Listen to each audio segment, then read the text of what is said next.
Hi there and welcome to the Logitech McLaren G Challenge 2020. It's time for the EMEA Regional Grand Final and our drivers are ready to hit the ground running. Before we get into it, don't forget to hit that subscribe button. We have coverage coming up from all the Regional Grand Finals, so turn on notifications so you don't miss any of the action.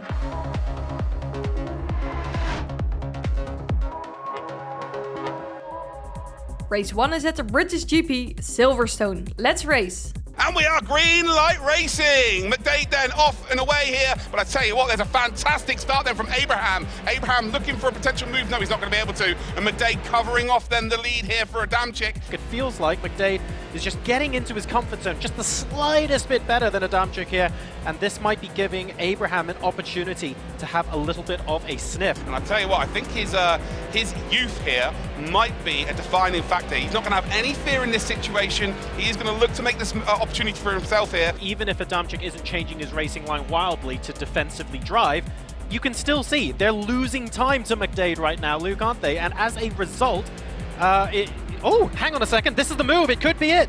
Round Stowe they come, and well, I tell you what, Abraham made a fake to go up the inside, then fake to go around the outside, back up the inside, and then at the end went round the outside of Stowe. He's got the inside through the left-hander here, and well, it's done. So Patrick Adamczyk, they're not able to fight back. Abraham now the only driver dipping into the 159, so he's effectively swapped lap times here, pace with McDade earlier in the race. The difference now, though, of course, is McDade has that gap to work with. But I tell you what, he's done the job here. It is pole position, and it is going to be lights to flag here. So Chris McDade rounds that final corner, ladies and gentlemen. And wow, the EMEA region, first race of 3. Win goes to Chris McDade. Second position then will be Abraham. That is a huge performance for Abraham. Young man, big opportunity for him moving forward in this championship. And rounding out that podium then is going to be Patrick Adamczyk. Next up is race 2 at the British track Brands Hatch. It's all still to race 4, so let's go there now. And we are green light racing here, and actually it looks like Jordan may have got a jump start there ever so slightly, and actually I'm worried for Adamczyk here. It looks like they went a bit early. Abraham under pressure here from McDade. McDade's under pressure here from Pedro Marks. Marks then maybe making a move here potentially for P4, and McDade did not want this to spoil his party. Brandon Abraham then right up in behind Jordan, Matthew Jordan here, is that is a little bit of a mistake from our leader there, Adamczyk actually, as he runs a little bit wide, turfs up a little bit of grass, and Jordan here under a lot of pressure from Abraham. Abraham and McDade, by the way, both lapping faster than Adamczyk in first place at the moment, and actually Abraham and McDade are going to start to concertina up and really move on to his rear. He's got the momentum shift across the start-finish line. They will come, and well, there you go, already Jordan is going to go defensive. Abraham's got to get a little bit further ahead. He's gone for a fake again. This is what worked out well at Stowe and Silverstone, but it's not worked out there for this time here. But he's got the momentum on the exit of Paddock Hill Bend. Jordan then goes defensive once again. He's going to have to go round the outside, not going to work out again. And Jordan has done another sensational bit of defensive driving there. And we are seeing every single attribute from this young man now. We are seeing that he can qualify well. He's got the raw pace, but ultimately he can hang on to a position when he's under all sorts of pressure. But Abraham now looking for a way through. Here we go. Past the start-finish straight, and he's actually forced the defensive move from Jordan. Is he going to fake back? He goes back round to the outside. That gives him a better line. Coming out of turn 2. No, he goes round the outside anyway. This is unbelievable contact between them. Abraham goes into the gravel.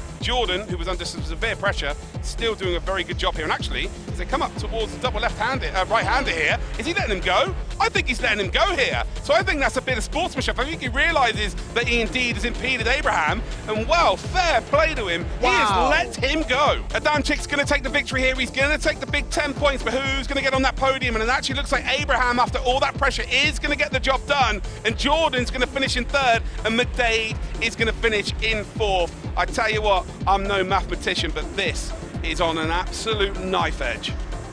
Patrick and Brandon are both looking strong with 16 points each going into the final race. Chris McDade is not far behind with 15 points, and Matthew Jordan, who currently has 10 points, should still be in for a shot.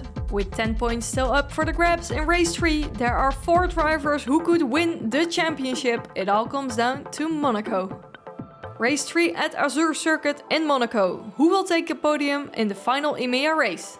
Here we go then, ladies and gentlemen. It is the final race then of the Logitech McLaren G Challenge EMEA Regional Finals, and we are going green here. We are green light racing. Abraham, his first phase wasn't brilliant, but his second phase is good enough here, up in towards turn number 1. And McDade, they're nearly getting a little bit of contact there by Jordan, and well, is Adamczyk going to do what McDade did in race 1? Here is here. I think Adamczyk's going to go up to P3. So we do have the front 3 then in the championship. The big dog right now, who is a little dog, he's 18 years old. It is Abraham that's taken the lead. These aren't the finished articles. They are always improving. They are always evolving. And we're seeing genuinely a star being born right in front of our very eyes. It is scary to think, and I completely agree with you, that this isn't the finished article.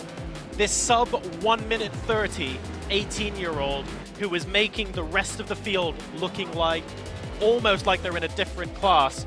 He is now 3.1 seconds ahead. McDade's got that damage here, but it's not McDade making the mistakes. It's Abraham forcing the old buck into these mistakes. Just about saw McDade off in the distance there. That is the gap between Brandon, Abraham, and the cars behind right now, leading on this final lap by just over 4 seconds. He's got one corner to negotiate, no walls being hit, and I'm telling you now, I'm going to confirm it, because the winner of the Logitech McLaren G Challenge EMEA Regional Finals is Brandon Abraham! What a great performance by him. He fully deserves it. He's been incredible, and I tell you what, there's no more worthy winner than that man right there. Chris McDade crosses the line in second place, just ahead of Patrick Adamczyk, and we do have Jordan in fourth, but Brandon Abraham, after the highs and lows of this afternoon, is absolutely on cloud 9 right now. That was a heart-pumping final and a worthy winner in Brandon. Brandon Abraham is the champion of the EMEA Grand Final and wins the 4-day all-expenses-paid trip to the British Grand Prix in 2021.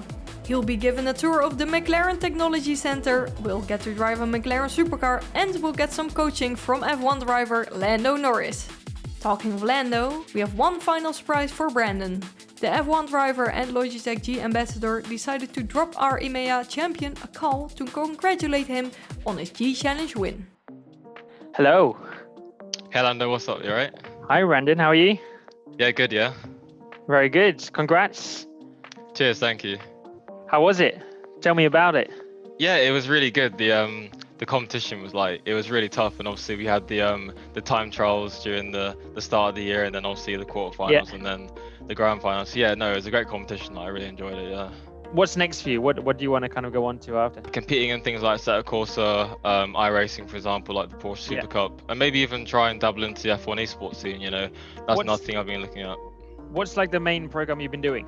So I usually use Assetto Corsa because I like to train for my real life racing as well, because I race in real life too. But what do you do for in real life with your racing? So in real life, I recently moved out of karting, so I used to do Super 1. And then I moved in to do the BRSCC Mazda MX-5 Championship for my maiden year in cars. And then this year we're looking at a lot of different options. You know, there's like GTs on the table, different things. So yeah, just looking good for next season. So yeah. Nice. And how long have you been doing sim racing for? So I've been sim racing for a long time actually. I mean, I first started when I was, I'd say not really fully started, when I was like 4. I used to drive on controller on like PlayStation and the original Xbox, and then I kind of got into the joining teams and things as I got to like 14, 15. How do you come about it, like, you know, becoming a professional racing driver and making it to the top? Like, you know, what's the mindset and like, you know, the motivation to do that, you know? The biggest thing for me is it's just my enjoyment. So I love doing it, and it's all I want to do. So there's a lot of time thinking about, what I can do better, things to improve on, and I always want to be that little bit better the next time I drive. One of the main things is that you always have a good plan of what when you go to a test, what do you want to try and achieve, what are your goals for that test day, and so on. Okay, yeah, no, that sounds great. Yeah, I'll take that into account 100%. Trying to improve my driving, so yeah, no, thank you. Yeah, no worries. I mean, it's obviously different. Like every driver has different things and different motivations, so it's not like you have to, do exactly what I've just said. You can come up with your own ideas and, follow your own path and think of your own things that motivate you. Okay, no, thank you. I appreciate that. Yeah, this gave me a good insight. I'll make sure to take that into account. Yeah, thank you. Brandon, nice to meet you. Congratulations on the achievements and winning, and of course, I'll hopefully see you in MTC soon or Silverstone Grand Prix next year. So congrats. Maybe I'll even see you online in some race someday. But if I don't, then I'll see you next year. Congrats. Yeah, cheers, Lando. Thank you. No worries. Thanks for watching. Remember to subscribe so that you can catch all the coverage of the G Challenge Regional Grand Finals 2020.